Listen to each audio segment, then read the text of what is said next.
Hey everybody, welcome to the next episode of the Dream Job Podcast. My name is Riley Warren. And I'm Shannon Jacobs. And we are super excited to be taking the podcast on the road once again. We are in the beautiful Longhorn Band Hall here at the University of Texas at Austin, Butler School of Music. And we're thrilled to be joined with our next guest, Dr. Cliff Croomes, Director of the Longhorn Band. Welcome to the show.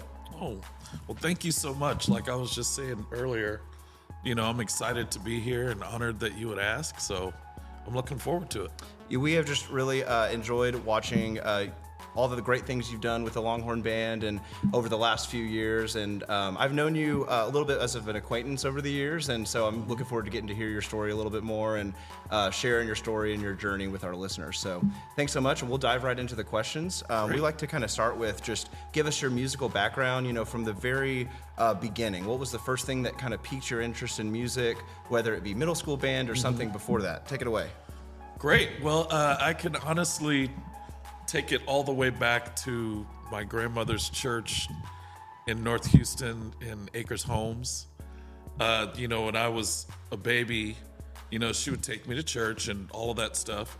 And she said, you would be the best, most well-behaved baby until the choir started. And then there was no controlling you. You were just up and, it was just so much joy. So, fast forward to my mom was a Sunday school teacher, and she wanted us to join the choir. And I've always been very self-conscious about my voice, which is weird that I do public speaking for my job. So I said, no, I don't want to do that. And she said, well, you're going to do something for the Lord. So it just so happened that the girl that was playing drums at my church graduated and was going to college. So the organist, the choir leader, he was like, yeah, sure, I'll teach him. And my mom was like, all right, so now you got something to do. So I played drums in the church. And then when it was time for me to go do the tryouts for sixth grade band, I came in and I was like, well, I already play the drums. And you know how this goes with middle school band directors. They were like, well, we don't have drums here, son. We have percussion. Right. And I was like, oh, that was my first lesson, Yeah. So I said, okay, well, what's percussion? And, they were like, well, it's a bunch of things. And I said, okay, well, I want to play percussion. Well, you can't play percussion because it's already full. Oh, no. Okay. So I said, well, how about the saxophone? Because, you see the saxophone, you think that's very cool, you want to be cool. And they were like, well, saxophone's full too. So, but we do have this other instrument, the clarinet, that you might be really interested in. And my mom was like, oh, your grandfather played the clarinet in the Army. He'd love that. And I was like, he'd love it. What about me? So, that's how I started playing the clarinet. And I played clarinet through middle school. And funny thing happened. My middle school band director was a fan of the Beach Boys. Oh. And Rest in peace, Brian Wilson. oh yeah, absolute genius. Yeah. Like Pet Sounds is one of the greatest albums of all time. Hands down. So absolutely. And so we were gonna play Wipeout, Okay. right? Which has that famous drum solo. Yeah. And he turned the percussion and said, well, does anybody, want to play the drum solo? And they were all terrified. So, I'm sitting there and I'll do it. He's like, okay. So one morning, you know how they tell the non-percussionists, you can't touch this stuff. Don't touch it. So one morning I'm in there and I'm like, you know what? I'm going to shoot my shot. Yeah. So I'm in there and I'm going around the drums and, doing all my church, my gospel chops. Yeah. Right, yeah. So, and he comes in and he's like, who was that just playing the drums? And I'd gave sticks to somebody and I'm like totally frozen. And, they're looking at him like it was him. And he was like, Clifton, was that you? And I was, yes, sir.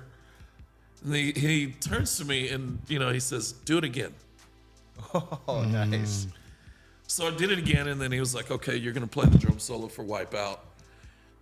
Fast forward to the high school drumline tryouts.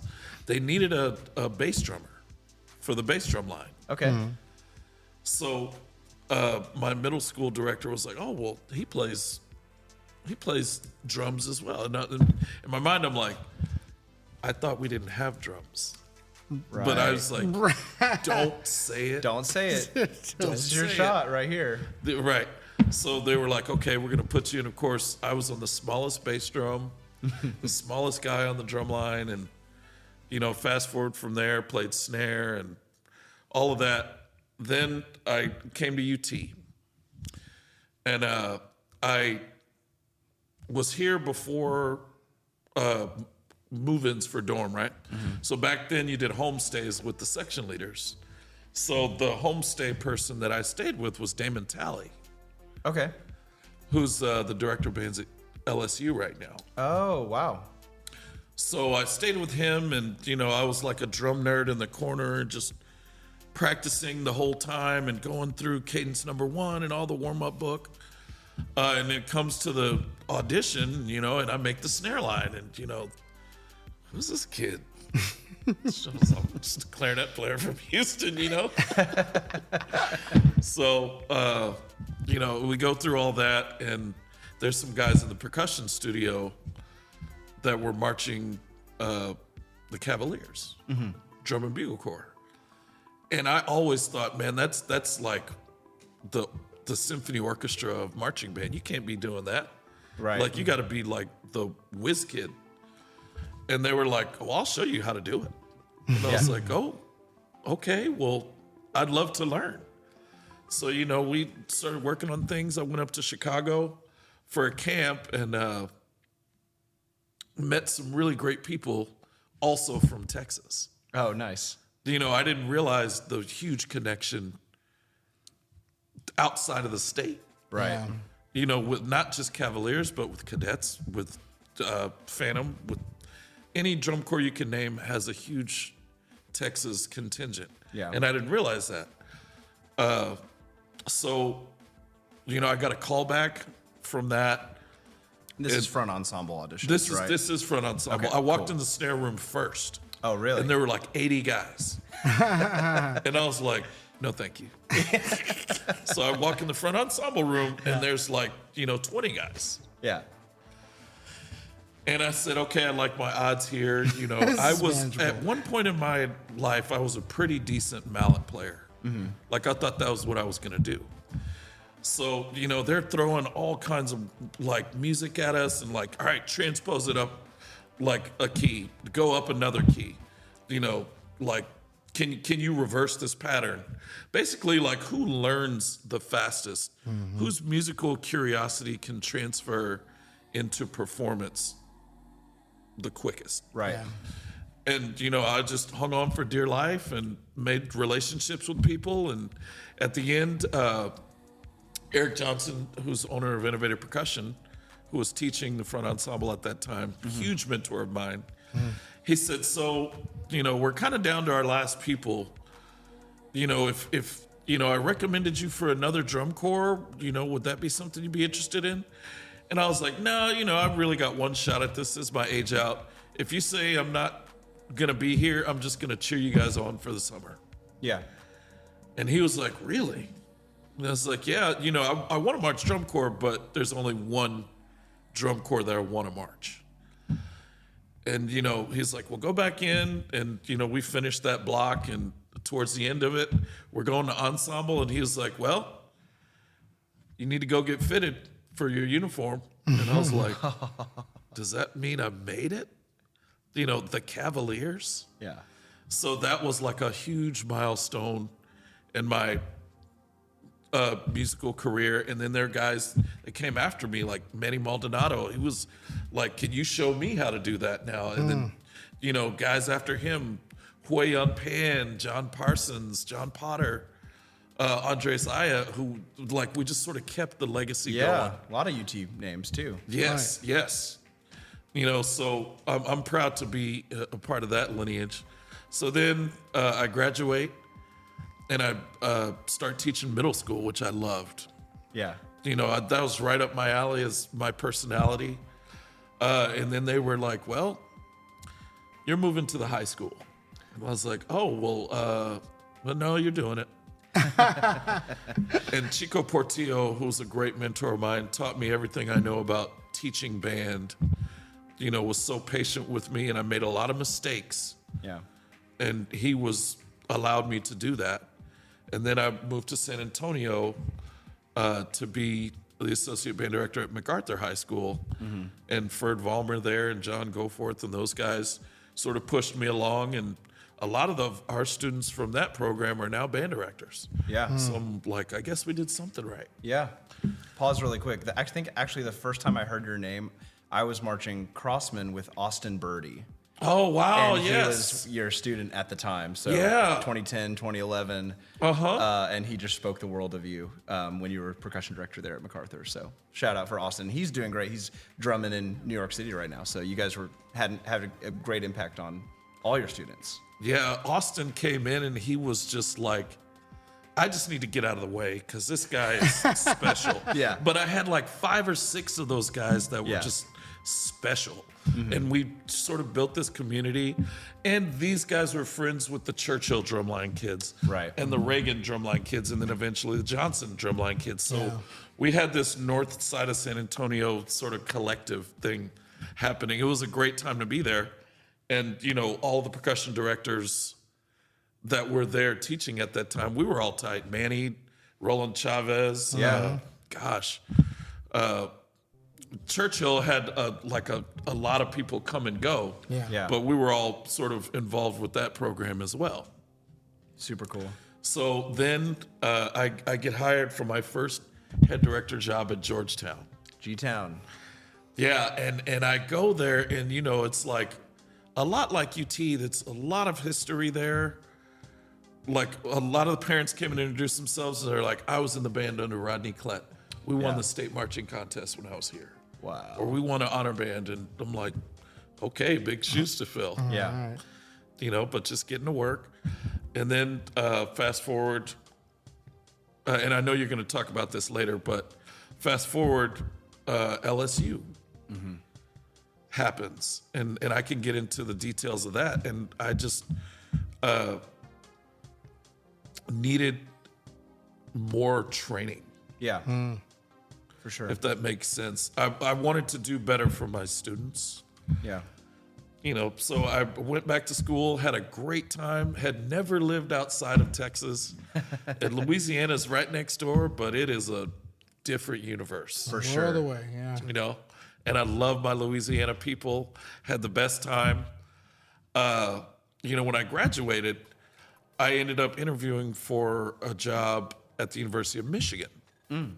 And I didn't get it, and that's another place that I've just always been a huge fan of, have a lot of respect for their history, their lineage. Sure. Their excellence. So I really wanted that job, and it didn't work out. So I come back, and I meet with the dean, Todd Queen, who is now the dean of the College of Music at Florida State. And he says, well, Cliff, we're just so pleased with everything you've done. We have an immediate opening for an associate band director position because Dennis Yenos at the time had just got the job at Oregon as the director of bands. And quick connection here, Dennis has written the marching wind music for us. Oh, yeah, he Florida writes High our School. stuff too. Yeah, Great. for a long time. He's an incredible arranger and composer. We're playing every time he has a new Cajon's piece. Reverb at Midwest this year. That Cajon's Reverb piece he has. Yes. Awesome. He's a percussionist, so he writes great percussion parts. Yeah. And he marched Boston on tenors, actually. Oh, really? Wow. Yeah.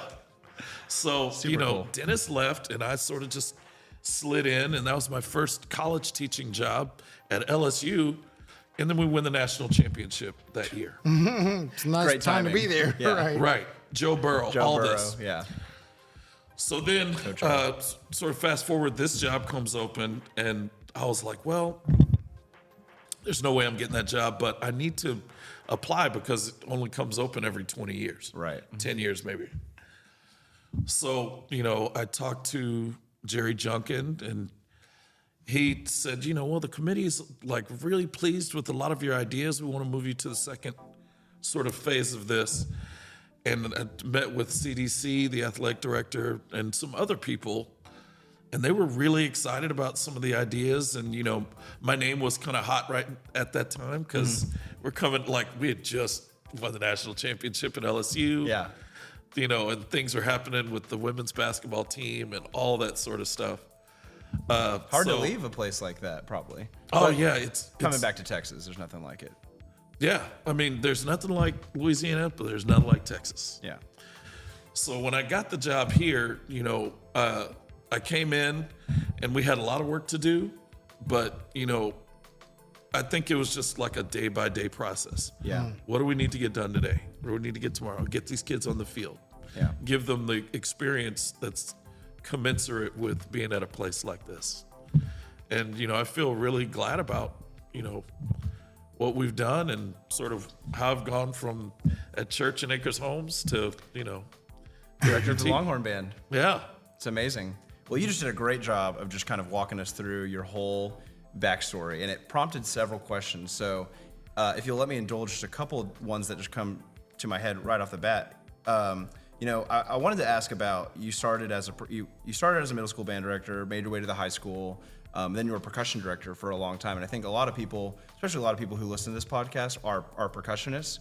And so that's, to them, that's their dream job. You know, at what point what made you think, you know, I want to maybe move into that head director realm, leave the percussion directing job and take over a program the way you did from MacArthur to Georgetown?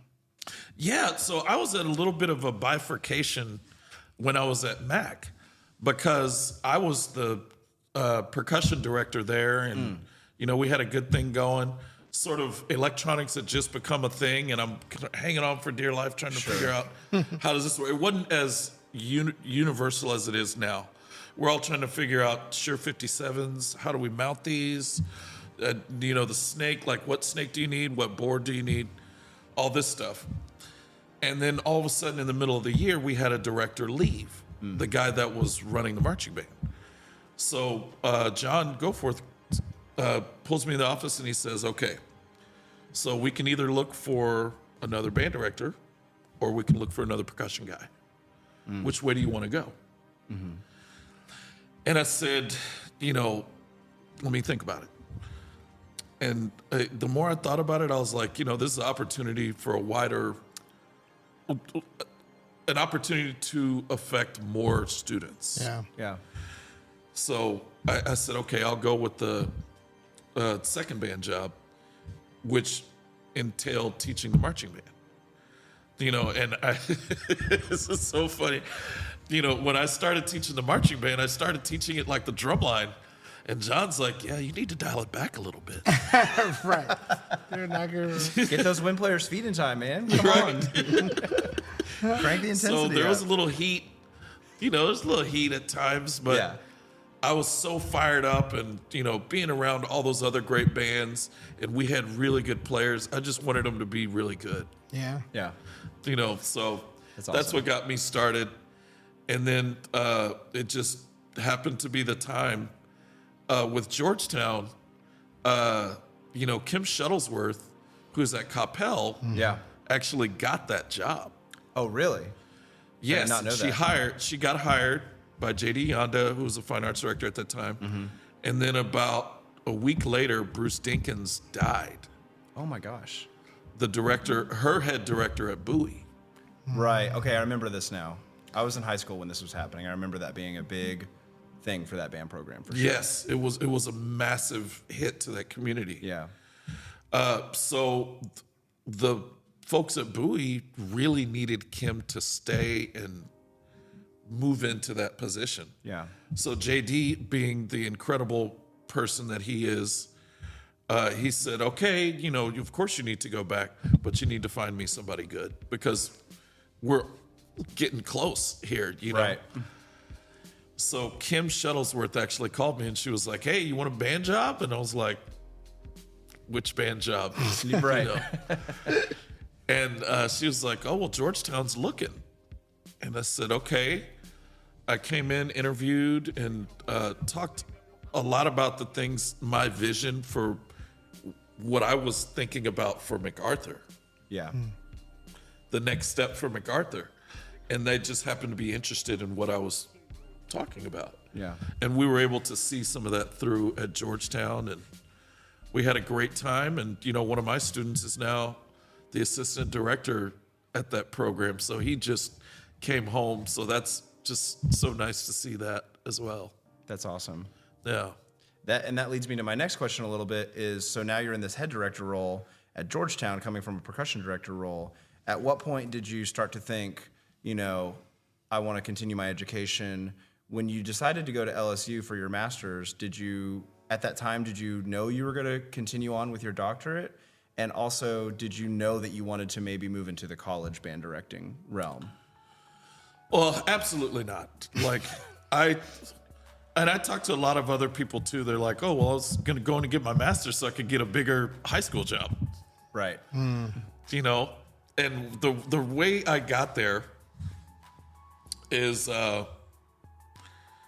James Keene, who was the director of bands at Indiana. Illinois. Excuse me. We can University of Illinois. edit it out later. Yeah, the Illini. But before that, he was the director of East Texas State, which is A&M Commerce. Yeah. So he's a Texas guy. Okay, cool. We were hosting pre-UIL at my school, which because we've got like 4 band halls, a great stage and all of that, so people like to record there. So we were doing Enigma Variations, which was a pretty hefty piece. And for me, like, a lot for me as a percussionist, like, so we do it for Jim Keene, and he's like, you've got fabulous players, and the band sounds, the children are playing wonderful. You don't know this music. And I'm terrified, like, in front of my whole band. I'm getting dressed down, and I'm like, what are you talking about? And he's like, I'll tell you what I'm talking about. So this movement here, who's Ruth Baker? Which the movement is about Ruth Baker. And I'm like, I didn't even know to think about that. Yeah. He's like, yeah, you don't know the music. So I went to a conducting workshop, and fast forward to Midwest, I run into Damon Talley, again, who was, my section leader in the Longhorn Band. And he just got the job at LSU. And he's like, hey, man, I'm looking for grad students. I know that you've always talked about going back. Like, what do you think? And I'm like, man, we're about to go to the state marching contest. I'm not trying to do that. And I thought about it, and I'm like, how often do people come and say, hey, do you want to come study at a major university? Right. So my thinking was so small. And of course, the next year the band made the state marching contest without me, which I was so proud of them and their director for everything that they did. And I felt like I had a small part in that. Yeah. But going to LSU was a lot about the timing of seeing Damon. Yeah. And having that encounter with James Keene about just getting a deeper understanding of how the music works and why the music exists. So grad school taught me a lot of that, because I thought that I was really good at like learning notes and rhythms and chords and all that stuff, but the deeper meaning, I just had no clue. Right. Well, before I hand it over to Shannon, just kind of wrap up, it sounds like you've really had, this podcast is called the Dream Job Podcast, and it sounds like throughout your whole career, you've really kind of had that dream job, depending on which part of your career you were in. You were able to treat it with that level of respect, and integrity. And so it's just cool, I think, for people listening, like, wherever you're at now, like, try to treat your job like it's a gift, and it's a dream job for you, because it seems to be the experience that you've had. Absolutely. And I consider myself one of the luckiest people on this planet, because there's so many times that like it could have gone this way or could have gone that way, and it just went the right way for me. And even times when I was like, well, this is what I want, and it doesn't work out, and like, this is what you need. Yeah. You know, there's a whole, like, you know, the Drake song, Wants and Needs. Yes. That is an entire concept. I love the Drake reference. Yeah. It's So awesome. Wants and Needs is an entire concept, and we talk to our students about that too. Yeah. You know, like a student that was like, well, I want to do LHB one more year. I'm like, you need to get your degree. You need to graduate. Time to go. It's time to leave. You got your horns already. You're Yes. good. You don't need to do it again. You know, but it's so flattering because it means so much to them and they love it. Yeah. You know, this is like to a lot of them so much of their entire world. Sure. So, you know, we want to take care of that. Yeah. Yeah. That's actually a great segue to my question, but I just love how your story so far is. It seems to go back and forth linearly from this historic place out to other parts of the world, and now you're back here. So that's a really cool little through line for me. Can you talk to us a little bit about your undergrad here, your time in the LHB, and also what traditions like are the same from then, and how you've kind of modified them in your vision? Sure. Yeah. So my undergrad, my first semester, we come in and Professor Frock, who is Professor of Percussion Emeritus here, says, all right, we're going to PASIC in Arizona. So he hands us a bunch of music. And I'm like, this is like PASIC? So, you know, we're doing everything with the Longhorn Band, but also it's like, got this huge concert. So Longhorn Band that year was the last year of the Southwest Conference, which we won that year, you know, which was a great experience to sort of leave. And, Leave on top. yeah, leave on top. So we did the whole PASIC concert, and I had dinner with George the other night, and he was like, so good to see you. I hadn't forgot that you were late for the bus for PASIC. I was like, oh, man. So that was another full circle moment. That is funny. But no, my undergrad, you know, playing for Jerry Junkin, who's the director of Wind Ensemble here. Like, first time we went to Carnegie, I'm in that poster. Like, wow. yeah. So I've been on the wall the whole time. And then The I writing's got been to on the wall. conduct the time we went to Carnegie last May. So that was Wow. Amazing. yeah. So, but my undergrad, I was really kind of lost. You know, I came out of high school thinking I was a big shot. You know, and like when you get here, it's like, oh, everybody's a big shot. Yeah. You know, so I was kind of trying to figure my way through things, and it's such a big place. I still talk to a lot of my friends that I was friends with in Longhorn Band. But it was a defining activity for me because, you know, I had never played for however many thousands of people. I remember the first march down we were out here on Trinity Street, and there's people lined up on either side. And we get down to the stadium, and back then we used to march straight in the tunnel. So I could hear like everything just rumbling above us. And it was like the most visceral feeling. And we shoot out of the tunnel, and there's a track. So we paraded around the track back then, and, you know, then we'd start. Now, you know, when I got here, they still marched down Trinity, but all the tailgates were on this side. So I had to make the decisions like, man, they've been marching down Trinity since the 60s. But it doesn't make any sense anymore to do that. So I told students, hey, we're going to move over to Robert Dedman. And they're like, well, we have our warm-up traditions that are over in the garage and this and that. And I was like, well, let's sort of find something that works. So they're, oh, well, we want to stay in the garage and this and that. So we moved them over to the ledge of the LBJ library. Yeah. And one of the students graduating, he was like, why were we arguing for a garage when we had a presidential library across the street? Okay, that makes sense because I was here for y'all's first game last year. And Yeah. I watched the drum line warm up, and I'm like, they're not doing it on the green. They're warming up over here. This is kind of weird, but kind of cool. Right. And then I was waiting for I was like, oh man, I'm gonna miss the trumpets in the San Jacinto garage.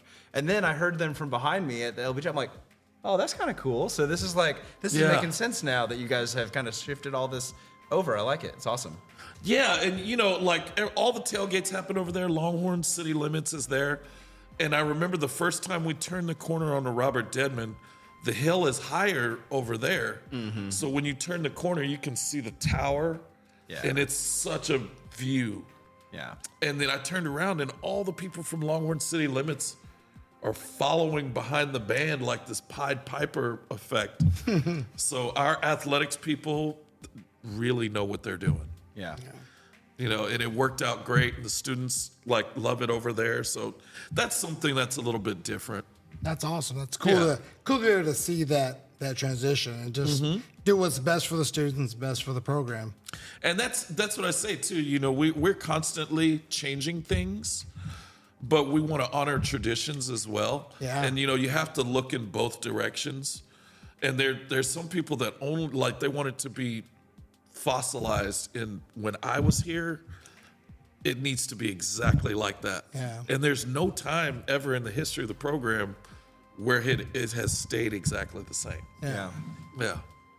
That's awesome. That's very cool. It's pretty amazing. And you walk outside in the hallway, you see all the different generations of LHB and all the history. And so it's very cool. We're going to get back to LHB later, I'm sure, when we're talking a little bit more about what you guys have been up to. But kind of the same question for your time as a member of the Cavaliers. Mm-hmm. You mentioned it was your age out, so you only did 1 year. And can you tell our audience which year that was and just kind of talk about what the show was and what was your experience being a part of that organization?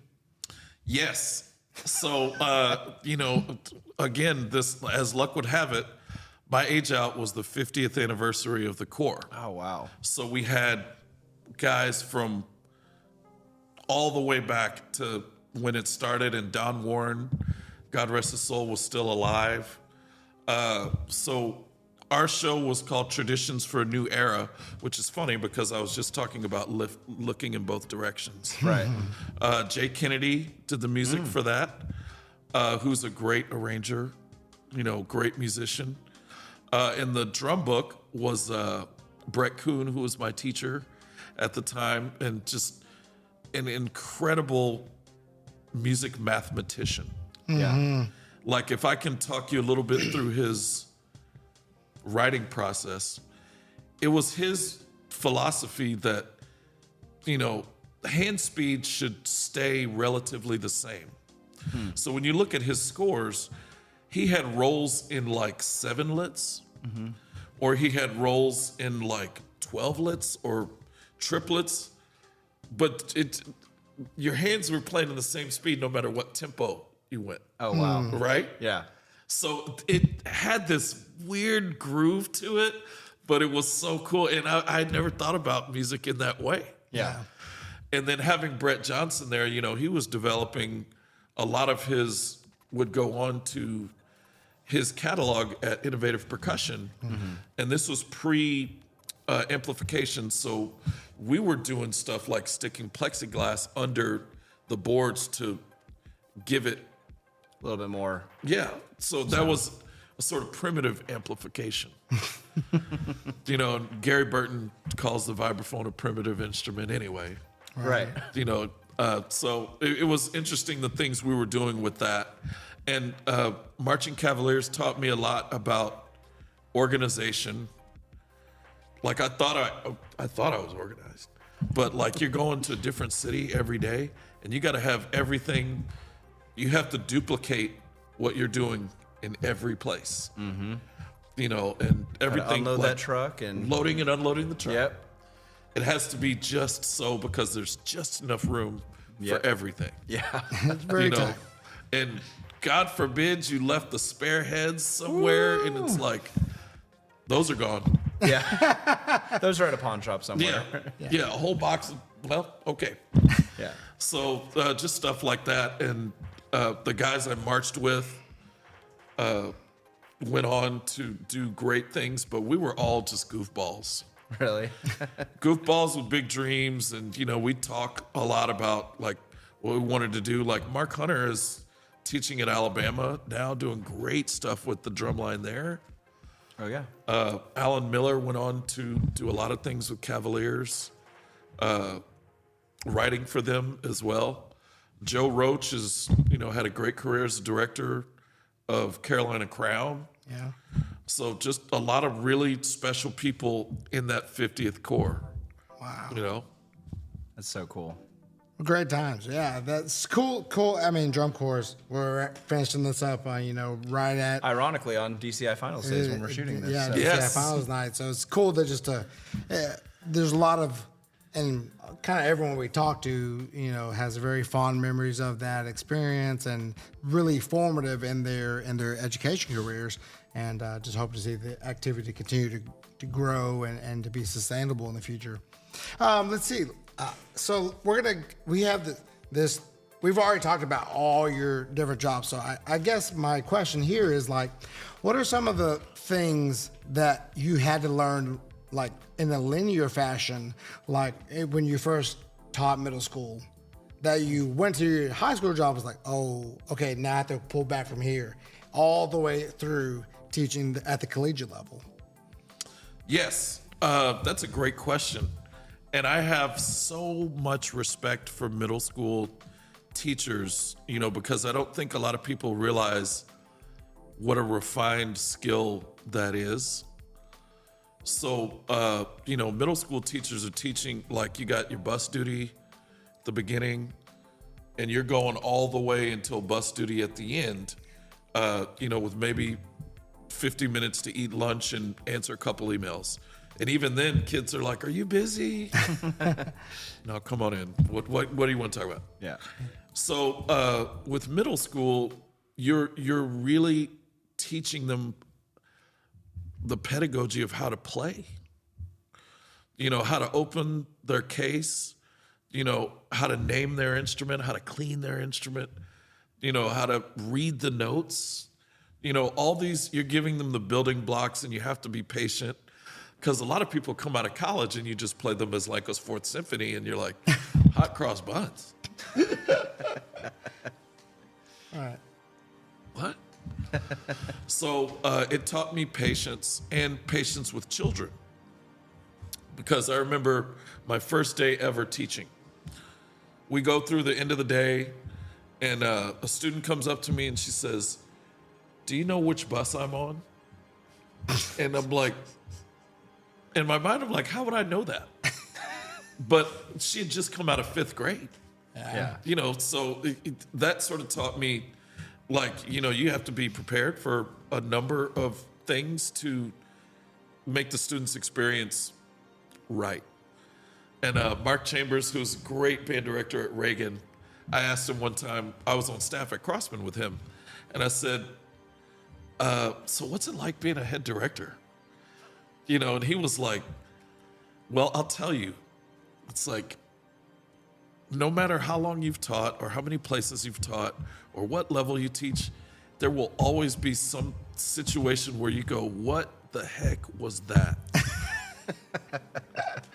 What just happened? Yeah. You can prepare yourself for so many things, but, when you're dealing with students and multiples of students, in the hundreds, there's always going to be something where it's what just happened?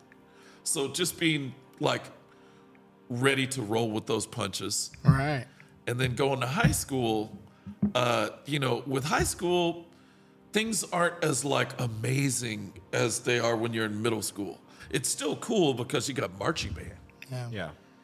Yeah. But they're not wowed by, so, the performer that you have to be as a middle school director is different than the performer you have to be as a high school director. Young high school directors are the coolest. They come in all my student teachers, they're we like them so much better than you. And I'm like, I used to be them. I was cool. But now I'm the old, dad vibe, and that's fine. That's where I should be. And then going to college, they're sort of transitioning into adulthood, so you can have different conversations with them. You can be more real with them about hey, you're going to mess this up. Like, I know you're trying to stand on something, but just think long term. Yeah. Like, you may win the battle, but you'll lose the war. Yeah. So just having conversations with them to give them wisdom of like, I messed up. I don't want you to mess up. Yeah. You know, I know you think this is correct, but in so many of their minds, our students are brilliant, you know, but they haven't lived life to go through some of those situations and find out, oh, well, that maybe wasn't the play. Yeah. So, you know, in middle school, you know, just being someone that can inspire them and make them really excited. In high school, you know, you make it cool. And then in college, you sort of give them a glimpse into reality, like what's coming. Yeah. Yeah. Yeah, it's always astonishing to me how much we just need to have therapy licenses as well while teaching music education. And you're in the 1 hour, the kid's 11, the next they're 17, 18. And I can only imagine them going to college and all the extreme life circumstances that can happen at any moment. Yes. Yeah, I mean, the number of things that, you know, you sit and listen to, and some of them are absolutely heartbreaking. Like, some students like will be like, man, like, I'm 2 days from being homeless. Like, I need some help. Yeah. You know, and we can't have that. Yeah. You know, so you come out of a different bag. Like, that's not a band director bag. That's like a, you know, human being bag. I got to take care of this kid. Yeah. I got to make sure that they're okay. And some students are going through like a lot of mental stress and just mental health issues when you're away from home for the first time. Yeah. And, you know, this whole like, here's your new life. You know, you're going to struggle for about 4 years. And then after that, you know. Or 5 or 6 years. Yeah, or, hey, 6 right here. 5. Solid. Yep. So, and then after that, you know, you're going to get the tools to where you can struggle on the adult level. Yeah. Yeah. You know, and thrive. So just being a person that they feel comfortable with, you know, and safety. Like, that's a huge part of my whole teaching philosophy is students have to feel safe when they're here. You know, like, safe to make a mistake. You know, safe that, you know, nothing bad's going to happen to them. Safe that they're not going to get, like, embarrassed in front of other people. Like, it's a safe play. It's music. The band hall has always been the band hall. Yeah. You know, so whatever you got to do, you know, you're right. There's a huge therapist part of it. Yeah. Well, what a gift. I'm just sitting here listening, and like, what a gift that you've really been able to experience teaching music and the power of that at all these different levels. I think that really speaks to, you know, who you are as a person and as a director. And I know a lot of folks have just taught college or just taught high school or just taught middle school. And so it's really cool to hear your perspective, being able to relate to all three of those ages. I think that's really cool. I want to dive, you know, I love that we've kind of laid out your whole, you know, journey, because we've been able to kind of deep dive into each part. Can you talk a little bit, you know, you spent a lot of years at MacArthur and then a considerable amount of years at Georgetown. You know, what are some highlights of, I know we talked about you had a really special thing going on at MacArthur and obviously some great things at Georgetown. What are some specific memories or highlights or years or accomplishments that you remember from both of those programs? Absolutely. So when I was at MacArthur, do you remember Blast, the stage show that Star of Indiana actually became that stage show? So that was real big. When I got to MacArthur, John Goforth, who was the head director there, brilliant musician and teacher, he was like, I want to create this for us. So we built a whole set. If you tried to build that set now, there's no way. OSHA would be up real quick. Yeah. So we built a set with stage, two tiers with the percussion in the back and the lighting, and you know, we went for it. And the cool thing about that is we had the students like bring us ideas. Like I remember with the third band percussion, we did saber dance. And then there was a girl that could hula hoop, so she wanted to do that. And then there were all these other, like, so we made it like a whole thing. Like, oh, well, what do you want to try? And then there's a trombone quartet that was really good, and they got to do their whole thing like right at intermission, like in the aisles. So like it was this great collaboration of our students and our staff getting to just make something. That's really There was cool. no contest, there's no ratings, just get to make something. And it was a special thing for us. G-Force, like I still look at those videos and I'm like, what were we doing? But this is fun though, That's so cool.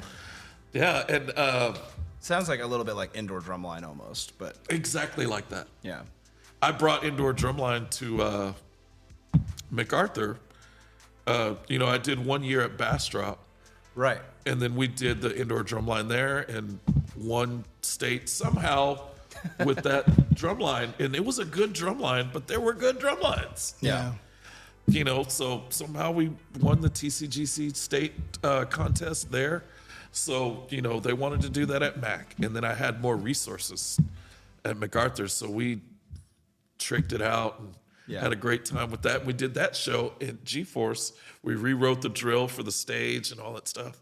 So it was just a special time of me getting to like flex my chops on like, let's just try this. Yeah. And on my last year there, we took the band to Carnegie Hall. Oh, wow. And, that was a special situation. Side story. Sure. Always welcome on the podcast. Yes. So we're sitting in the orchestra green room. And a lot of side stories on this trip. Not enough for this podcast. Not enough time. But we're sitting in the green room, and I'm like, all right, we're going to go start taking the percussion down to get set up. They have people that'll set it up, but, we want to make sure it's in the right place. And one of the students comes and says, Mr. Croomes, there's a problem. And I was like, okay, so what's the problem? So the cymbal bag's on the bus. Oh, no. So every cymbal we own is not with us. Great. Okay. So, and I'm talking to the guy, the stage person, and they're like, oh, well, your bus is driving around Manhattan. It's probably going to take like an hour to get here. So we had about an hour and 15 minutes. So, we're warming up, and I'm like, well, I guess we're just not going to, it's going to be a dry concert. Real dry. So, we get to where we're done with the warm up. We're about to go on stage. I go to the percussion, and they're just like, man, we screwed it up for everybody. So I told them, like, hey, this ain't the end of the world. We're still going to go out there. We're going to play music in one of the world's finest stages. Just play. Because I had to put myself aside because how many times are you going to be in Carnegie Hall? Right. Yeah. So we get to where we're in our little circle, and the bus driver comes through the back door of Carnegie Hall. I can still see him right there. And he's like, you looking for this? And the kids just beeline. And they're setting cymbals up and all this. Wow. And then the announcement comes. And, There thank you so much. Wow. Boom. Yeah. So it was like this in the nick of razor time. thin. Yeah. Wow. That's incredible. Yeah. That's so I think fun. we've all had those in our career at some point. Oh, man. There's no shortage of kids coming to you with a pale as a ghost. We forgot, whatever, Uh-huh. The smart ones, they'll be upfront about it. Yeah, it's just like, listen, we looked for it. We know we left it. Matter of fact, I saw it in the hallway. Yeah. yeah. What was Yeah. that at Midwest First a couple years ago? The temple blocks. Yeah. Still I on the think- truck? Yeah. Yeah, we left some temple blocks or something. Well, Yeah. we tracked them Always down. something. Or if you're at a convention, it's great because you can just go on the floor. Yes. Can I what- please borrow these really quick? Can we please Yes. For our borrow concert. these? Yeah. So. So when I got to Georgetown, I took the job, and then, JD comes and says, "Oh yeah, one thing." So the ninth grade center is going to be a full high school. I'm like, oh, cool. When's that happening? He's like, oh, no, that's happening this year. And I was like, oh, okay. So how many kids are going to be in the band? He's like, well, you're going to lose about 100. What? Oh, Dang. So, I had to course correct there. And in a city like Georgetown, which Lake Travis is about to go through this, when you split off into two high schools, it's a whole community thing. Yeah. So something that I had to do was think about how to embrace the other high school. Even though this is my first head job, Yeah. I had to think about the other high school because of the community implications. We didn't want to build an immediate like this in that community. So sorry, was the ninth grade center what is now Eastview? Correct. Oh, okay, cool. So it wasn't Wow. like a Georgetown High School ninth grade center and then Georgetown 10 through 12. This ninth grade campus was becoming Eastview High School. That's correct. Okay, got it. So yeah, like before I got there, the ninth graders would be at Eastview and they would come to Georgetown for band class. Gotcha. So, that was one thing that I was like, whoa, all right. What the heck just happened? Like, what the heck just happened? yeah. It's not what I signed up for. Yeah. But I remember one year, like Georgetown had been going to BOAs and like getting, not the placements that they wanted. And all my assistants were like, well, we got to go to the Dome for the experience. And I was like, well, a couple things. It costs too much money and kids don't feel great after. So we're going to go to something local, do really well, and see what happens. So that first contest we went to, it was the first year of the Vista Ridge Marching Festival. Yep. And, we went, and when they announced our name for finals, these kids, you would have thought they won Grand Nationals. Yeah. Like, the kids don't know, like, the way we think about it. Sure. They just want to feel success. They want to hear their name called. So, we made finals, and I had to say, hey, look, you've not marched in a final situation. We got to lock in. All right. So Yeah. just that was a program builder to teach them, oh, this is how you get better. Learning how to handle success.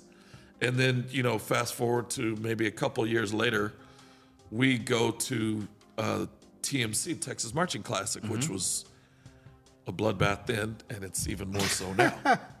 Crazy. The So- judges they get for that are insane.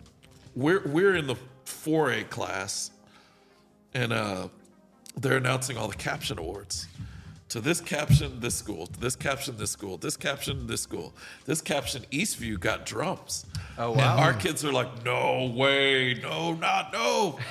So, and then they're like, okay, and the 4A champion, Georgetown High School. And that was the first time that we had won something. Yeah. Wow. And like that was the beginning of like, okay, Yeah. this is the new era. Yeah. This is the new era. And it was so weird. We just got second across the board, but everybody else was like this. Yeah. Yeah. So that was a meaningful moment. And that show was called One Small Step. It was a space show, but it was also deeper than that. Sure. So I still have that championship medal and the logo from that show in my office. Wow. And I look at it, it's like it's just little by little. Yeah. Yeah. That's super cool. Very neat. Yeah. Very Thanks for walking cool. us down some specific memories of those two programs. Yeah, Yeah. that's awesome. So, you're at MacArthur, you go to Georgetown, and that's when you decide, I'm not good enough. I don't know my music enough. I need to go back to school. And you go to LSU. So can you talk to us a little bit about your experience there as far as cultural differences from that music program to how UT was, in your undergrad or even now? Yes. So LSU is in Louisiana, and the differences between Texas and Louisiana, even from their inceptions, are still felt. Like Texas was, more of Hispanic, German sort of colonies, where Louisiana was French colonies. Yeah. So the French laissez-faire is a real thing. They like to celebrate everything. So at the end of the week, be a big, to do, just celebrating getting to the end of the week, or this happened, or we're gonna make a gumbo for this, or we're gonna make a jambalaya for this. Come by the house, this and that. Here, it's like, we'll barbecue, or let's go get tacos, but it's a different kind of vibe. So when I got to LSU, I was trying to put everything in a like Texas band vibe. It's like, no, this isn't like that. And one thing I learned, like being out teaching in the schools there, like there are teachers working their tails off. One teacher at a high school, teaching everything. Or in middle school, they have beginning band, which I was like, okay, we have beginning band. And you walk in and it's like every instrument, like it's a full band. It's not homogeneous classes. Yeah. So they're teaching everything with everyone else in the room. And I'm like, wow, that's brilliant. Yeah. You have to be really good to do that. Yeah. And the way that our athletic programs work in Texas, they want everything that's involved with football to be well funded. The superintendent's like, I want every kid that's on our sideline to kick their program's butt. Yeah. Cheerleading needs to be first class. The band better be first class. What other programs that do the run through Like thing? high steppers or That's got dance to look teams. a certain way. So all of that stuff is really well funded. In Louisiana, they don't take all of that stuff so seriously. They're like, sometimes they just don't go to away games. We'll live. You don't go to an away game. Like, we will get kids out of class early to get across town. Yes. Yeah. Yes. Because it's such a cultural thing. Yeah. And in Louisiana, there's a lot of private schools. Like with full programs. I know we have private schools here, but a lot of private schools with full programs, like, let's see, Catholic High, which is right across the highway. Catholic High is a boys' school. St. Joseph's is the girls' school. They do a band together. In Louisiana, or in New Orleans, a lot of the same thing. Parkview Baptist, so there's a lot of private schools with really good programs. Wow. Vanderbilt Catholic, so that's one thing I just wasn't used to. I'm like, there are private schools out here, like, killing it? Wow. Yeah. So Imagine that a was private school at like Texas Marching Classic pulling up. Yeah. Like what? What are you talking about? Yeah. So it's just a different world in that way. Did that translate into the curriculum at LSU? Did you feel that in the School of Music as well? Yes. So I think my major point, going back to your original question, is with Texas high school kids, when they come to college, they're used to, like, there's 3 people in the room. If I don't get it, somebody's going to do a pullout and help me. Like, I'm going to get reinforcement, and, everything is going to be taught to me in a methodical, pedagogical way. Because we've worked on that for decades and generations. And the funding has gotten right. So when students get here, they are incredible players, but their reading skills aren't as strong. And I'll say I was one of them. Yeah. In Louisiana, those students feel it. Like, there's a feeling, like a lot of rote teaching happens, and they just get used to, like, oh, it goes like this. So when we're like, when you're teaching, you're like, hey, that rhythm is da-ba-da-bop, ba-ba-da-bop, ba-ba-da-bop. They're like, got it. And they yabba-da-bup, yabba-da-bup, yabba-da-bup. Yeah. You know, here, you know, you look at it, and here you would, okay, that's 1 E and a 2 E, or and a 3 E, 4 E and a. Yeah. Yeah. And they're like, oh, okay, it's 1 E and a 2 E, 4 E and a. Right. Got it. So it's like different ways of attacking the same issue. Yeah. That makes you a well-rounded teacher. I think I rely on that a lot. It's like whatever concept I want to present to a student, I got to be able to attack it and teach it from several different angles because not everyone learns the same. And that's just kind of highlighting that amazing point about human beings in general. Right. And, you know, like it's just another thing in my bag, and just regionally, you know, figuring out where the educational center is. Like this year I was lucky enough to do 2 all-state bands. I did California and I did Illinois. Couldn't be more different, you know? So, but it was like, wow, okay, this is not like I thought it was going to be. And this is about what I thought it was going to be, but better, you know? So, you know, it's just getting to travel the country, having that experience in Louisiana set me up for that. Awesome. Yeah. Very cool. And again, cool to be part of the national championship year. Unbelievable. It's amazing. Coach O and Joe Burrow and all that. And I remember that was my first game in DKR not wearing burnt orange. Oh, I bet. Yeah. And it I remember felt watching that. weird. Yeah, I bet. Felt so weird. Yeah. And we're up where the visiting band sits. Well, you know, now they sit in the lower bowl. Yeah. But we're up there, and I'm like, man, so this is what it feels like. Yeah. This is crazy. Y'all won that game, right? LSU won that game. Yeah. I In the remember end, watching yeah. that. Yeah, it was a good game. Good game. Great game. It's awesome.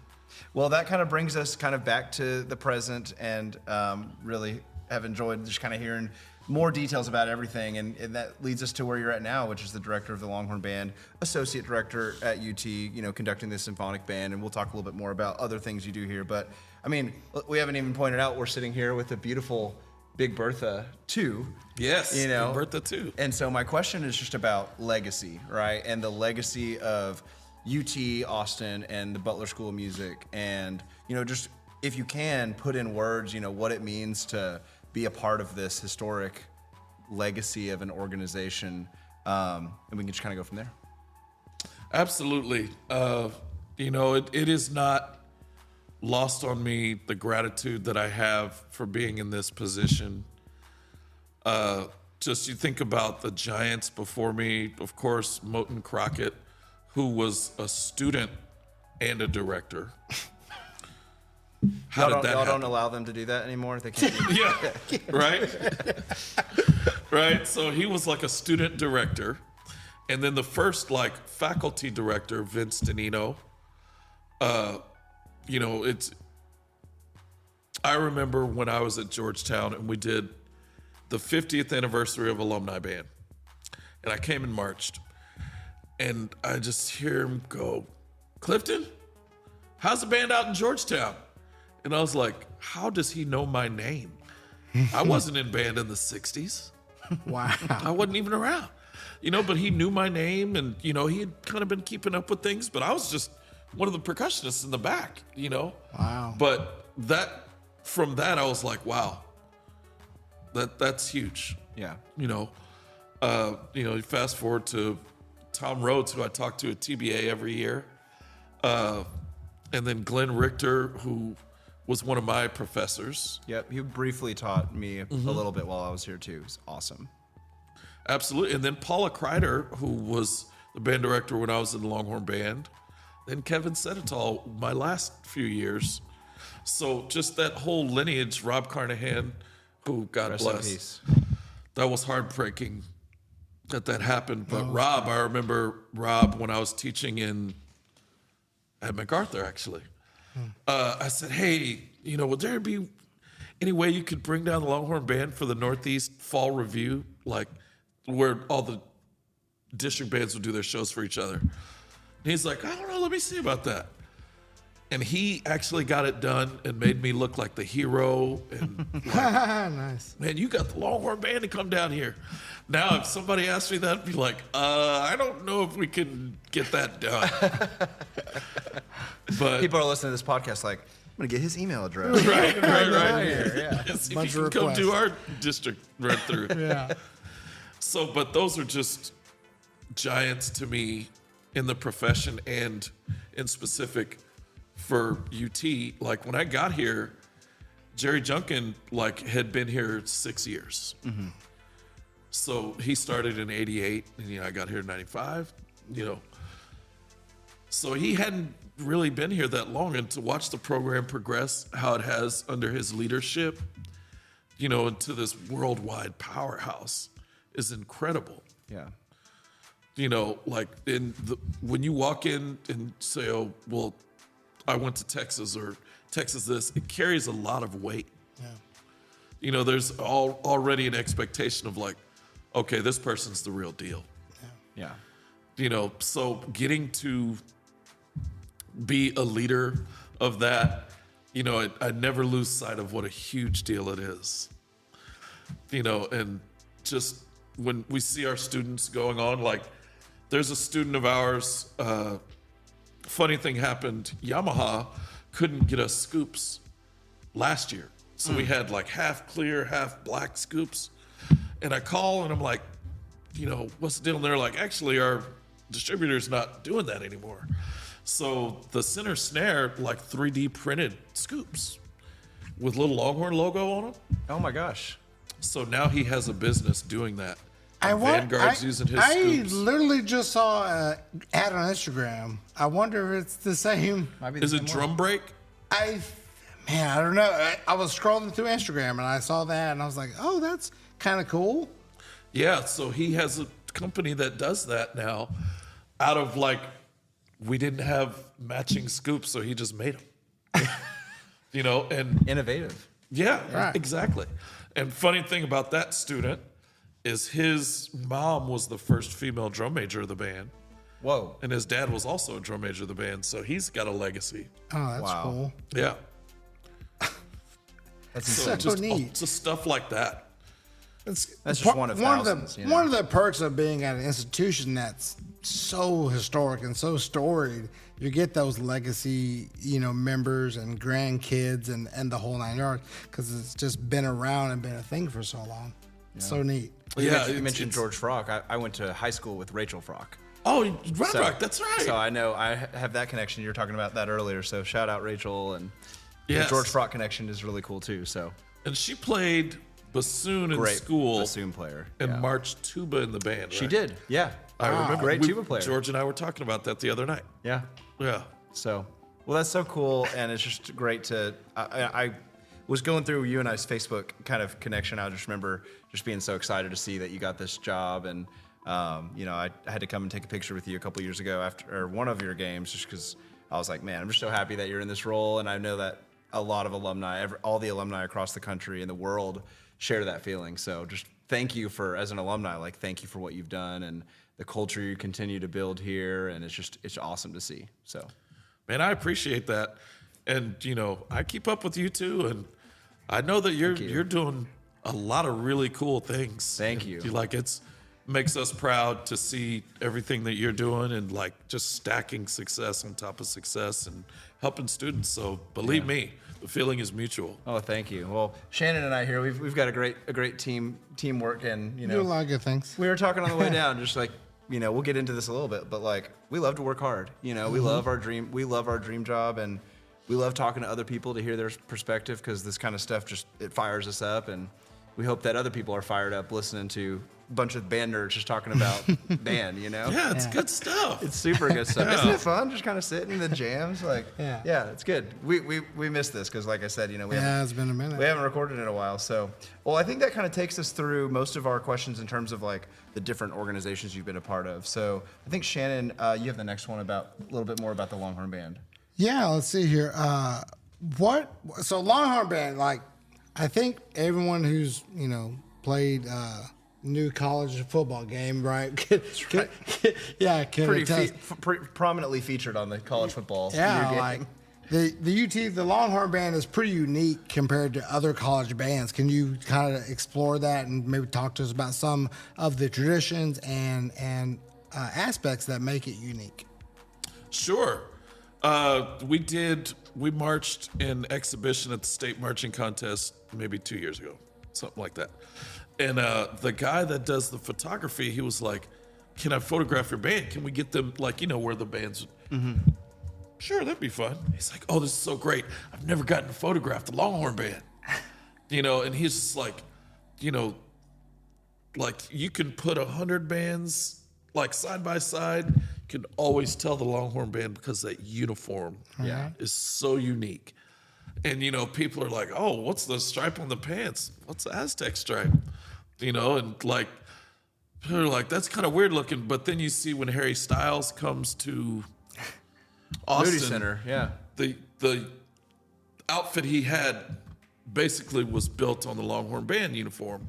Or Gwen Stefani the other month, her band, like it was an exact copy of the uniform. So it's like so iconic. Wow.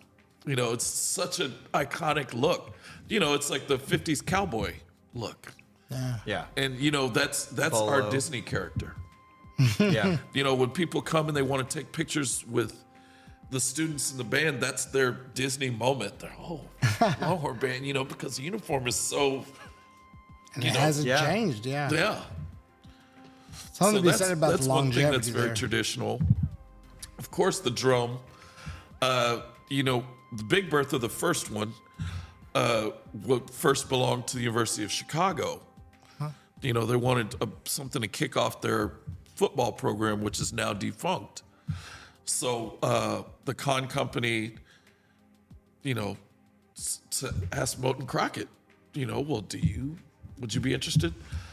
Yeah, I'll take it, because everything's bigger in Texas. So, brought it down. Boom, Purdue has a drum. Yep. And then it's like, who's got the claim? So I believe the claim ended up being ours was the tallest drum, theirs was the widest. So we had a group of people coming out of COVID that really wanted to, let's get a new drum for a new era. And when we talked to the drum maker at A&F, we talked about that whole thing, Purdue and Texas. He's like, "I'll tell you what, I'll make you a drum that's taller and wider than both of them."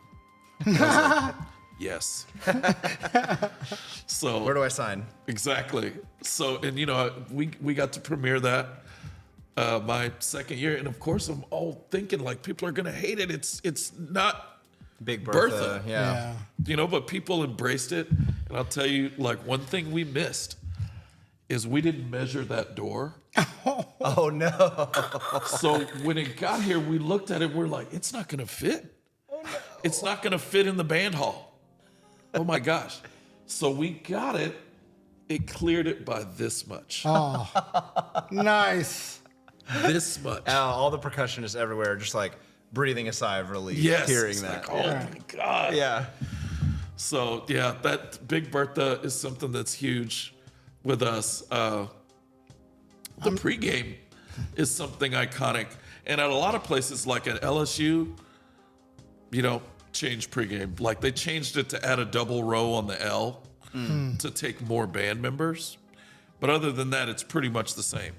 Here, the concept of the pregame is the same, but we've changed it since I've been here. And when Scott Hanna was here, he changed it since Rob Carnahan.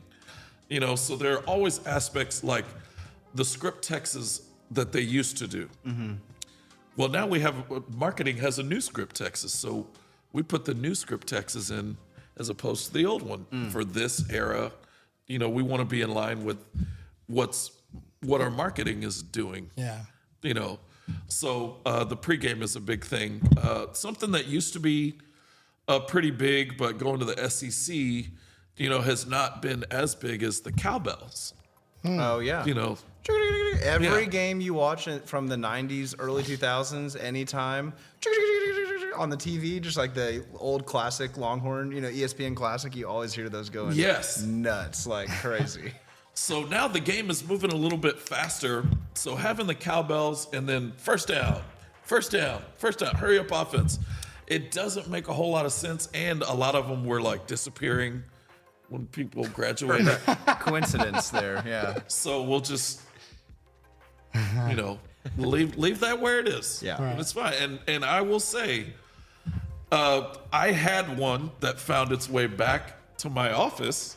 Yeah. So It's always gonna be, yeah. We all have those mementos from our band exactly. career. Yeah. So no, a lot of great traditions with the band, but we're starting to like look at things like how can we update and keep fresh. You know, like when we do these collaborations, like my time in Louisiana, I met Doreen Ketchens, who's a world-class clarinet player. Yeah. And, you know, Jerry was like, well, let's just bring her in. She did a game with y'all, right? Or She did. performance, yeah. Yeah. And bet we that were worried about blew the latency minds issues, and Yeah. she just stepped up and was incredible. And she was great with the kids, too. I bet. So just neat. stuff like that. And we played with Greg Raleigh from Santana and Journey last year. So those collaborations have been something that we're really proud of. Unique opportunities for those students. Yeah, absolutely. So neat. And obviously the great football season that UT had last year and hopefully will continue to have, like just getting to travel and be, you know, the face of the program and the soundtrack of the football team. That must be a really cool at that level. I mean, every year you're going to have, you know, however many games in a bowl game, but then going so far in the playoffs all the way to the semifinals and like that's pretty cool. So Yes, it was like the year before, you know, our last year in the Big 12, which that's funny, like, because my freshman year in school was the last year of the Southwest Conference. Then my sophomore year was the first year of the Big 12. And we won both of those championship games. My third year here, we win our last Big 12. And then we go to our first SEC champion. And I'm like, this can't be happening again. Wow, and it almost did. But I'll tell you, Gunnar Stockton, he's a real one. He hung on to that ball because he got rocked. yeah. He got rocked. And we're sitting right there. One of my TAs is like, man, I can't look. I'm like, dude, this is what it's all about. Yeah. It's right there. Yeah. Man, So cool. yeah, it was pretty special. And then, of course, the Arizona State game, the Makuba pick in front of the band. Like the band's students' anxiety was up and down, and like when he picked it up, I was like, "Taps and one, we're going." Yeah. They were like jumping out of their seats. It was incredible. I watched that game the first day I met like most of my girlfriend's extended family. So, which was just really funny for them to get me to see me in that environment. I'm like, nice to meet you, nice to meet you, nice to meet you. Okay, we'll just watch the game. And then you saw the game is so up and down and jumping out of our seats. This is the real Riley. Yeah, they're getting the whole thing. Yeah, for sure. So, well, that's really cool. They still do Crazy Orange Bread, the drum line. Oh, yeah. Third quarter. Yeah, great. Yeah, and you know, like they will make the orange bread, and you know, I'll hold it up like the Lion King. It's so good. Like I remember being a member and being like, "This is the best bread I've ever had in my entire life." It's like, great. It's so good. And gourd heads, all that still going strong. Oh, yeah. I don't know if that exists publicly, but hopefully that was All that stuff is still there. great. Okay. Yeah. Wonderful. I'm trying to wonder if there's anything I wanted to ask you about that I missed. When they do the panoramic picture, do you know what I'm talking about? When they take the panoramic picture at the bubble, do y'all still do that? Well, now we take it in the stadium. Oh, really? Because they used to, the panoramic picture at the bubble, they would build stands. So we have stands, obviously, in the stadium. Right. So They're there already. Yeah. So we've just gone to that, and we still do it. Yeah. Well, it's not panoramic; it's just a wide shot. Because there was a tradition that was involved in that I don't know if they did this when you were there, but you know, they'd take the picture. You know what I'm talking about? Where somebody would go from one end and around the Well, other. that was happening, but everyone would scream. So when when the camera would move, this side would be like screaming, and then it'd get back to the news. Yeah, we did do that. That We was did one do that I did not anticipate. So when I was going through it, I was like, "This is hilarious." And then, of course, all the first week stuff, and we don't have to get into that on the podcast. But so many great traditions, obviously, surrounding the Longhorn Band. So that's really cool, and it's great to hear that you guys are you have an awareness of that, and you're constantly updating that and making that better for the members. So if it's okay, if we can move on to some other aspects of your duties here. Obviously biggest thing is serving as the director of the Longhorn Band in the fall. What are some of the other things you do in your position? Obviously conducting the symphonic band, conducting classes. Talk us through some of those things. Yes. So in addition to being the director of the Longhorn Band, I also teach undergraduate conducting, marching techniques, symphonic band, and one of the Longhorn concert bands. Cool. And then there's UIL committee work that I do. I'm on a committee for the Texas X's. So just trying to also do service for the campus. And UIL is, something for the state. So I want to be helpful where I can there.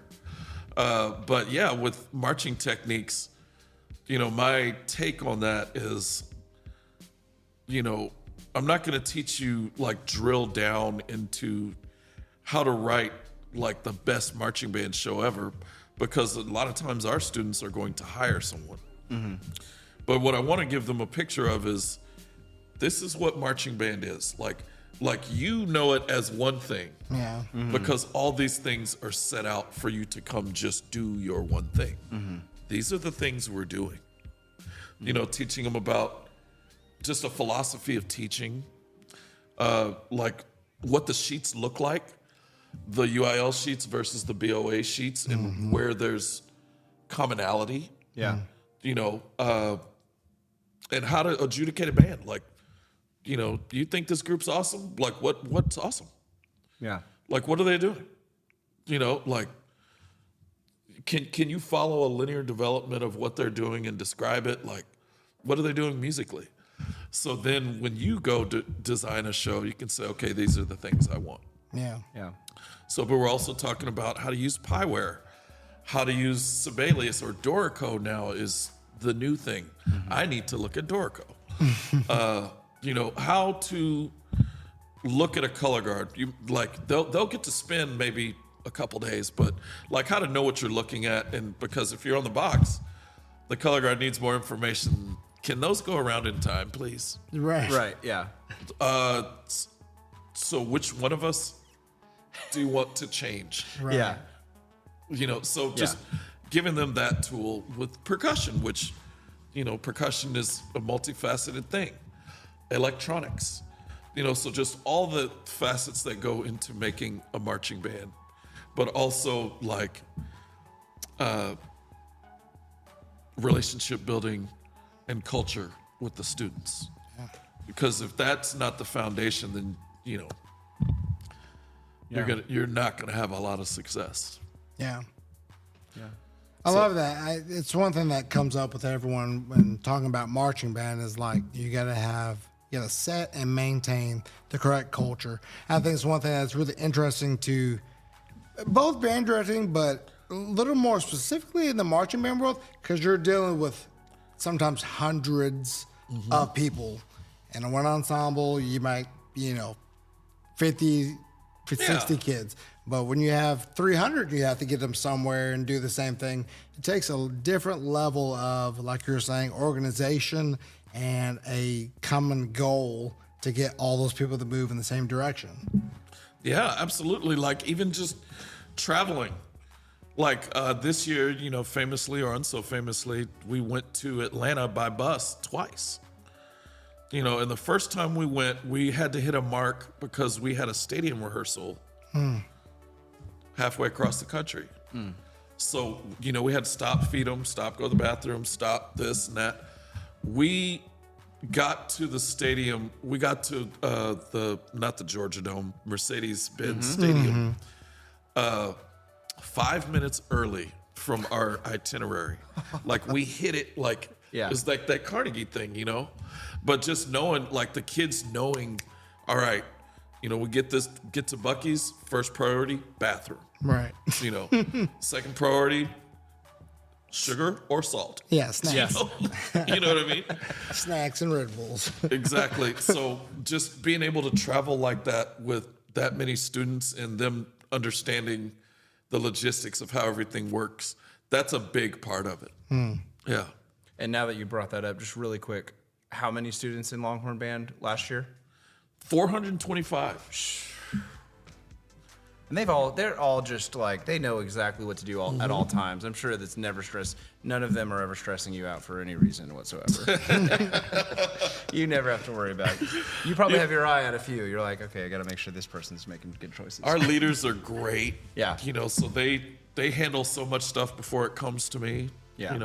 But there are some times where I have to clarify. Sure. And that's for me, just working on being a really effective communicator. Yeah. So I'm like, how did they not get this? And, my assistants will say sometimes, they're like, you always have a great plan in your head, but we don't always know all the details. Not that we have to know everything, but Right. the things that we need to know to do our thing. So just working on being better at communication. That's awesome. Yeah. Talk a little bit about conducting class. What's it like to lead those students? It's such an important class. You don't really think about that going into your music major, like getting to conduct Yes. and moving and working out and it's also almost like a rehearsal class a little bit too. Yes, so you learn rehearsal techniques, and I talk to the students. I'm like, so this class, the way the scope and sequence works is all of your lower division courses intersect here. Yeah. On the podium, you're thinking about like those music theoretical concepts. You're thinking about in your mind like oral skills, like how does this line go? Is what I'm hearing what I want to hear? Just any number of things. When you're thinking about piano, you're reducing a score on the fly in real time. Yeah. So, this is what you came to school for, is to learn how to do this.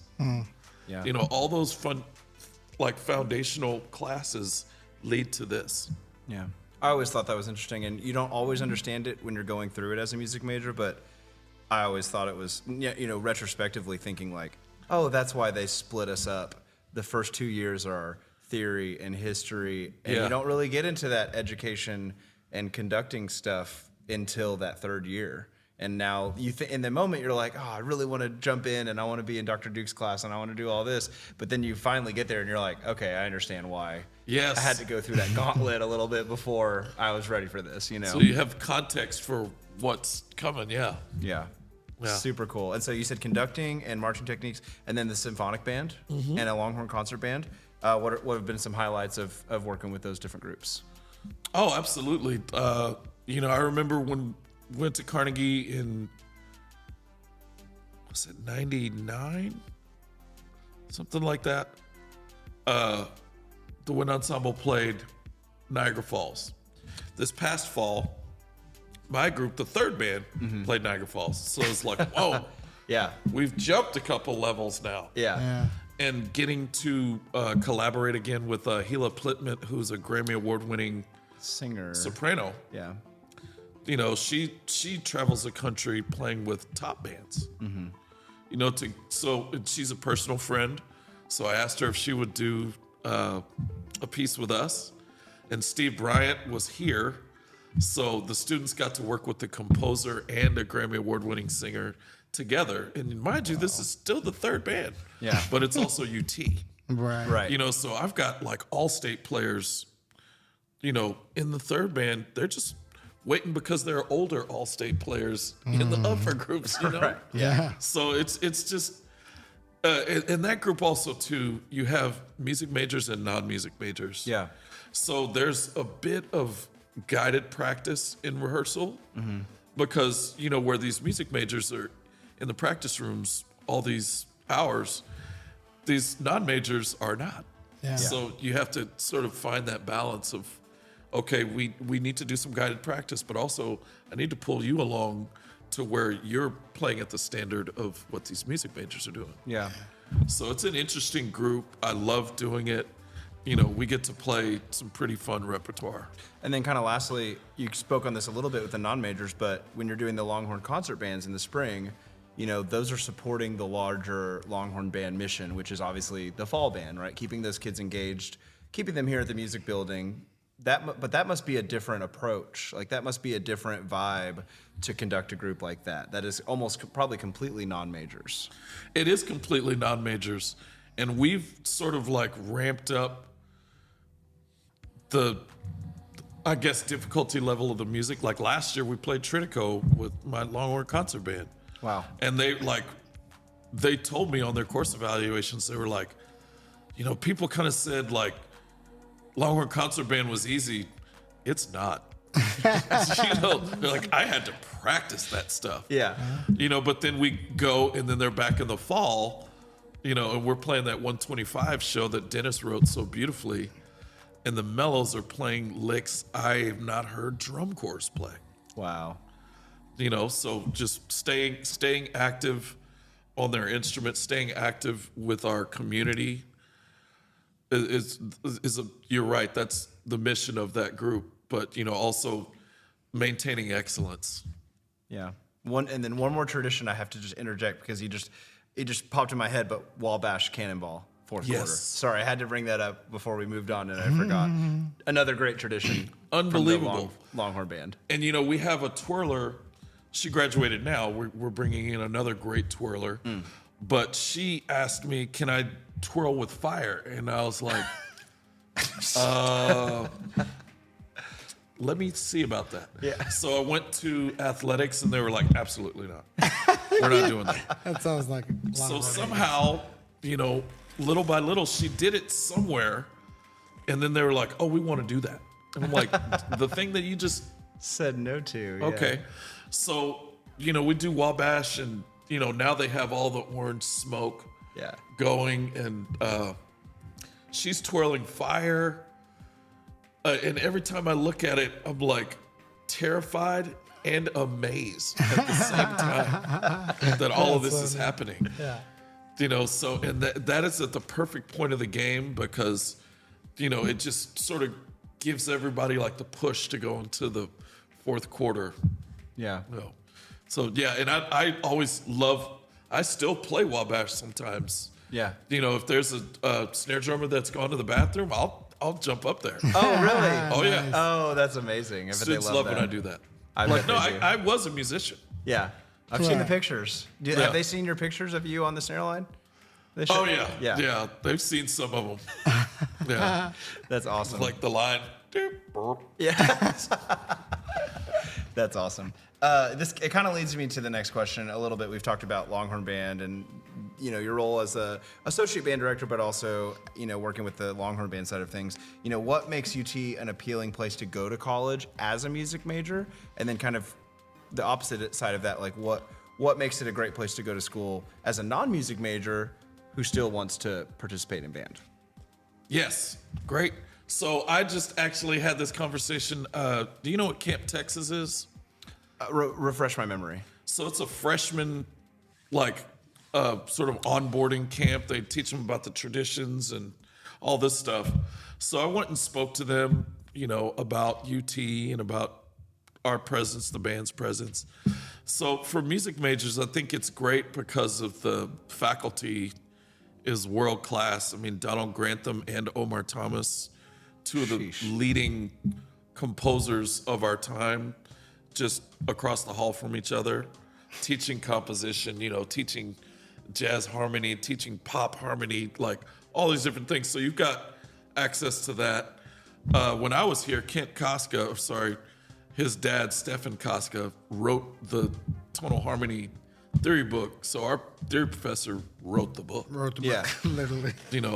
Having Jerry Junkin, who is, the standard bearer for our profession, teaching the wind ensemble is incredible.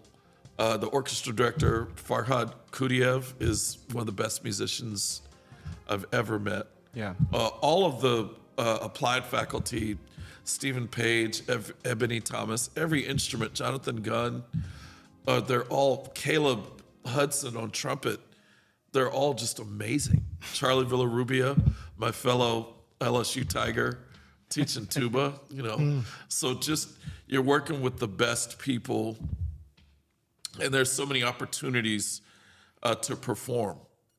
Like the opera just premiered some opera last semester, and please forgive me, I can't recall everything about it, but that was like a big deal. Yeah. They won a grant to do that. So if you're a singer, that's great. JD Barnett with the choir is amazing. For non-majors, like UT's top 5 university, in its own right. So I know their faculty are world class. And then they get to come over and have that experience here. So that's why we've pushed the Longhorn concert bands so much, because we're getting kids that are like, oh, I was in the All-State band last year. Now we're playing like stuff I played in, it's like, so they deserve more of a challenge. Yeah. Also the athletic culture, being a part of that, like something that you'll take with you for life. Like it's just being a diehard fan. We went over to play at a baseball game, which was interesting. Yeah. Like, when do you play? So, but, a lot of kids had not been over to Dish Falk. Yeah. And I'm like, you haven't been to the Dish? Yeah. So seeing UT play baseball when we were number 1 in the country was like, whoa. Yeah. Like, this is incredible, Yeah. So it's just such a great experience to be a part of the university. It's amazing.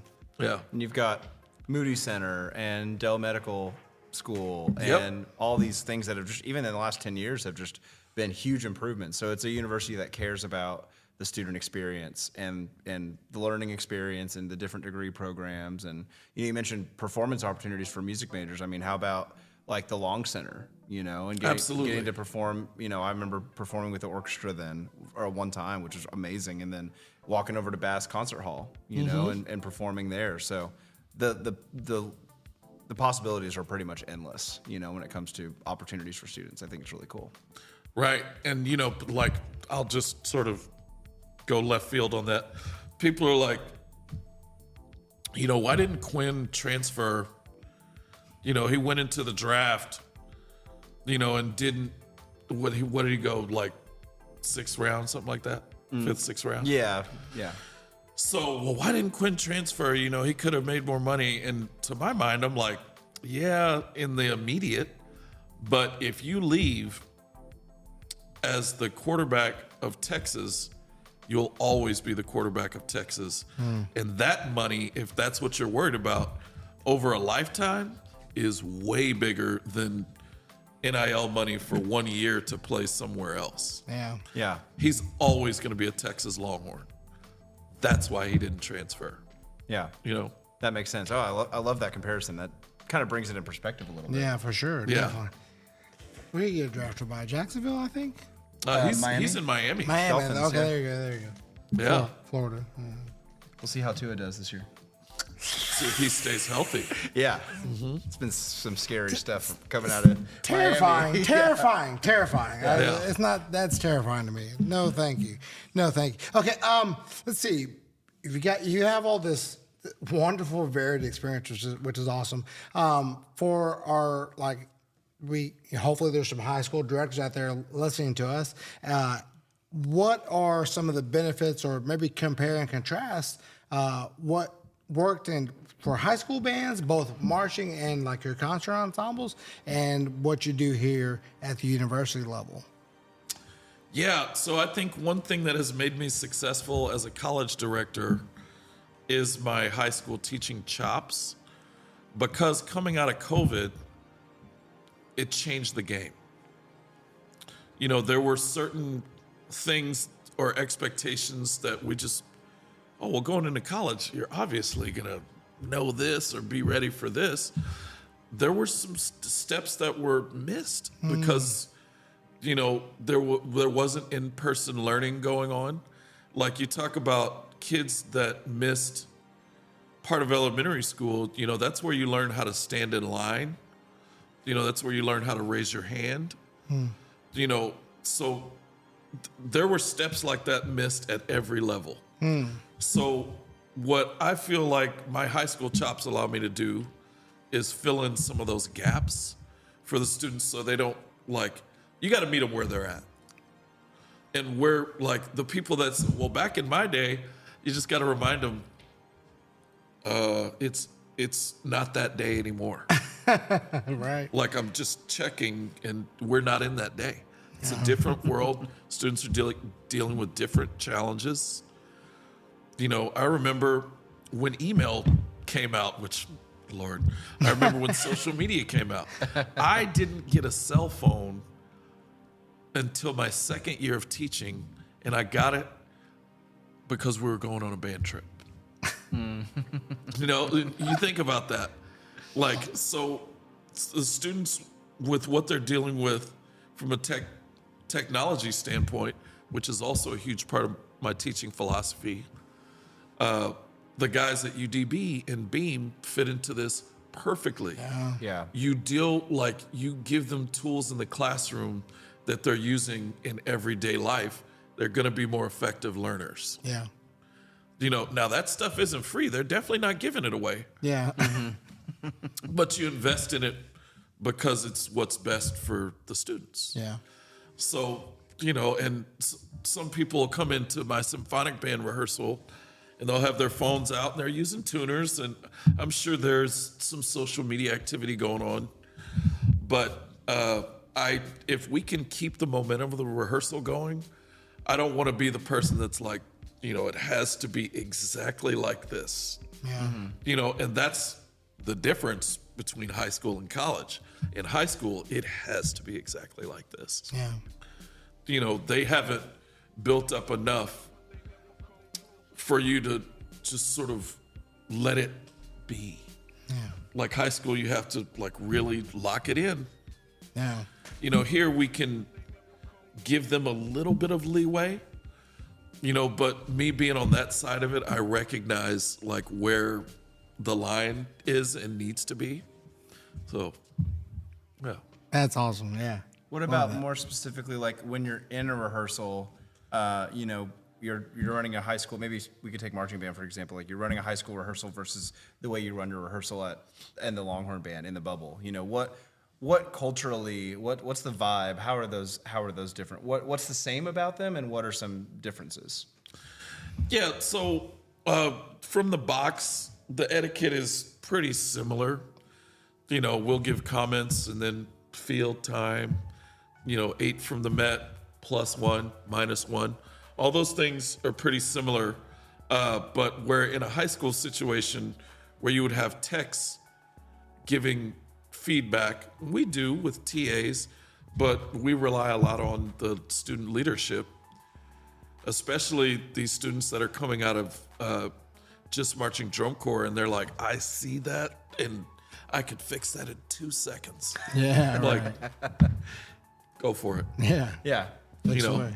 but within that, there also has to be an understanding of like, this is your time, but when that time's up, we gotta, like, to keep the rehearsal moving. Yeah. So just giving them, again, like a little more leeway to engage in their own learning. You know, and in high school, you know, it was always like absolutely no talking on the field Right. Yeah. for any reason. You know, unless you are asked a question, you know, or you've been given permission by the director to speak. Otherwise, it's just going to be this thing. Yeah. Here, you know, in college band, you ain't going to stop that from happening. They're doing stuff. Right. They're talking about stuff. You know, but, you know, we give them that little bit of leeway to do that, and they give us the respect of understanding, okay, I need to stop doing that right now. Being able to flip the switch. That's the phrase I use all the time. We need to flip the switch. The updated version is, all right, we got to lock in. Right. Yeah. Yeah. The kids like it when we say that. Yeah, if you don't lock in, we're gonna crash out, right? The directors are crashing out. We gotta lock in, guys, Yeah. or we're gonna be cooked. Oh man, that's great. It's not at, you know, maybe you can indulge on this just a little bit. Like, it's not as clear cut as high school band is excellence all the time and college band is fun all the time. There's got to be a mix of both of those things, right? Yes, and you know, like, it's depends on the day. Sure. Depends on the day. Like, there'll be some times where we're really cooking and we'll, just sort of, we'll be goofy and like, let a joke fly and everyone, oh, right, yeah, right. Directors are nerds, and then there's sometimes where it's like, hey, we're not there. Like, I need you to understand there's a huge performance. We're not close to being there. It has to be a more serious environment right now. And they understand that, and some of them don't necessarily like that. Yeah. But they understand. Yeah. Like we can have fun, but you're going to have more fun at the game if we're good. Right. Yeah. It's cool. Love that perspective. Very neat, very neat. Let's see. Is it me again? Yes. Sweet. I kind of overlapped there a couple. We had a It's couple fine. of It's me in a fine. row. They're kind of related. Yeah. Being a percussionist, I really enjoy when I get to interview someone who's a head director but has a percussion background. What are some of the percussion specific skills, maybe rehearsal techniques or ways that you taught percussion that help you to run a concert ensemble, or maybe even from the box in a marching band rehearsal? Yeah. So, man, I was not great at it to start. Like I said, I treated it like I was a drumline. So, the level of precision was good, but, the tone quality and attention to those things wasn't there. So I think when I started using my level of detail that I would use for percussion on teaching the full band, that's when it got better. Because, percussion is a multivariate thing. There's so many techniques, a thumb roll on a tambourine or a triangle roll, or, like knowing the speed to play the stem on a cuica or any types of those things. You just have to know, okay, with the brass, I want the horn angles this way, and this is how I want to build the sound. I want everybody to listen this way. With the woodwinds, I want to have them staged here, but I also don't want the saxophones to play full out, whereas I want the clarinets to play full out so we get the right balance. Yeah. And those things are things that I just had to learn over time. But, when I figured, okay, I'll talk about timing, and I'm like, hey, this is like a good bass drum line here. I'll use the bass drum analogy. Like, you cannot listen to this person's part because you're listening to sound that already happened. Yeah. You have to play right in time, and it might sound funky to you. You may think you're on top of that, but it's where it needs to be. Yeah. So just from a timing standpoint, thinking about how I would clean a bass drum line. Yeah. I think that helps a lot of percussionists, or gives them a little bit of a leg up when they're in front of an ensemble. It's kind of what our co-workers go to us for, like, hey, how's the timing on this? What do you guys think? Because that's just such a part of our percussion training, like every day, all the time. We're just timing. So it just helps us to listening skills. Environmental challenges. Yes. Which talk about environmental challenges. You mentioned the pregame, and I was like, I'm going to watch the pregame all the way through before this interview. So I watched the one from one of y'all's first games last year, and just reminding myself like how far y'all are spread out on that field. It's like crazy. It's like there's so many things about college marching band that are arguably even more challenging than a really hard high school show, just because of the physical nature of where everybody is. There's one set where we go goal line to goal line. Oh my god! Like we sweep the field and we get to the trumpet interlude. We're spread all the way out. Yeah. So yeah, that is challenging. Now, mind you, the trumpets are like right in the zone. Yeah. Right. But then when everybody else comes back in, that's the like.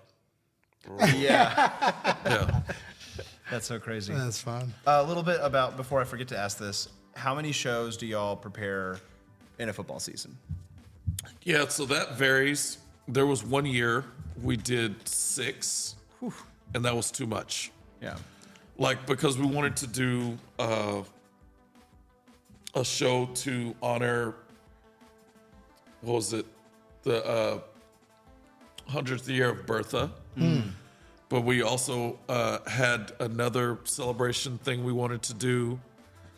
And back then, it was like, people were like, oh, well, we did a different show for every home game back when I was in the band. And I was still in that back in my day kind of mode. Yeah. But, you know, it just wasn't working. We were frustrated. And the students were frustrated. So we went down to 4 shows, and we were really comfortable. And, you know, some people online were like, didn't they just play that last week? It's like, yeah, we're just doing an encore. It's not a huge deal. Yeah. Don't freak out. You know. So, you know, it just getting to where what works best for us is 4. Yeah. Yeah.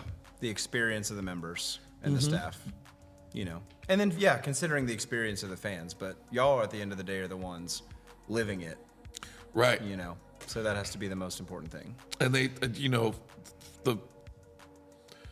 them feeling success is, you know, the most important part.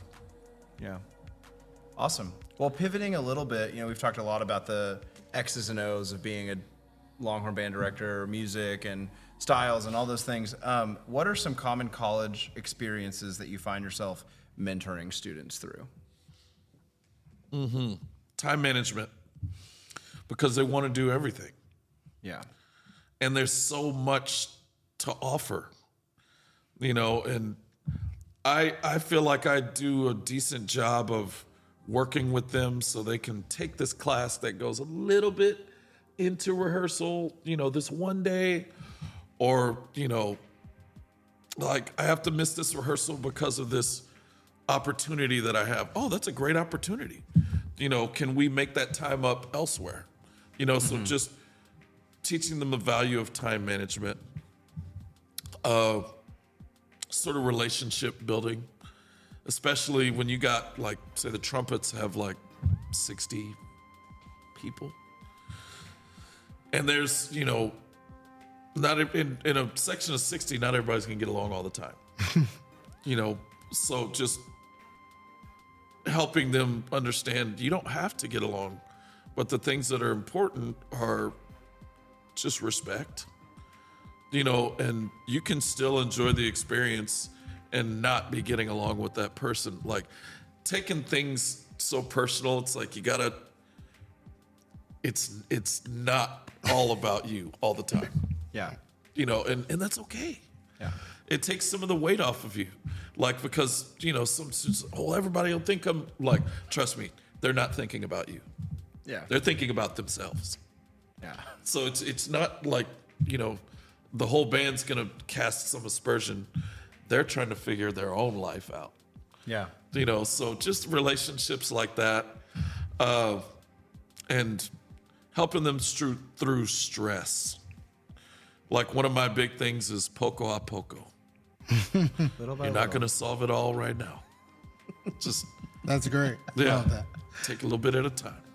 I love that. You'll get there. Yeah. If I did, you will be fine. Yeah. Yeah. Poco a poco. Poker, that's great. That's fantastic. Steal that. Yeah, no, great. My question was kind of what we talked about earlier, kind of piggybacking off of this is like, what the importance of empathy and compassion when you're having to coach and mentor students, whether it be at high school or college level, through all these different life experiences. What do you? Because I'm sure you're out there and you're helping teachers be better teachers. What are some of your go-tos that you kind of your stock phrases and or tips of how to be a great mentor through difficult times? Yeah, and I will say I'm very proud to have been awarded the Dad's Association Centennial Fellowship this year, you know, for some of the work that I'm doing with that.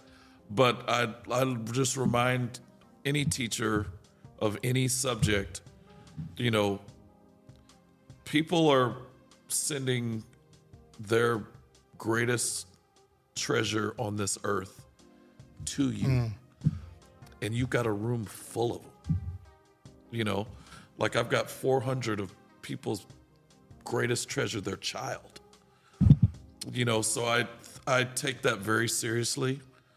And, you know, I want to make sure that they're taken care of mentally, of course, physically, emotionally, those types of things. And just understand, like, we expect a lot out of them. There's a huge standard. But, you know, sometimes they got stuff to work through and be understanding of that. Now, there's lessons to be learned, and sometimes there's consequences with that. You know, but I always want to make sure that they know that we value you as a person, not as a snare drummer, not as a drum major or tuba player. We value you as a human being and your parents' child. And when you think about it that way, you really get the weight of like how important teachers are, you know, because you see, especially band directors or coaches, you see students for years. Yeah. You watch them grow up.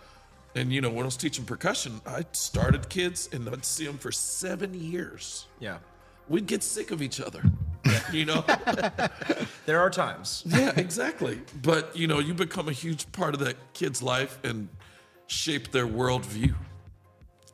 Like, this is how an adult is supposed to be, because that's my model. This is how I interact with, you know, another adult, because this is how, when I go into Dr. Croomes' office, this is how we talk. You know, he doesn't sugarcoat, but he's not like finger wagging either.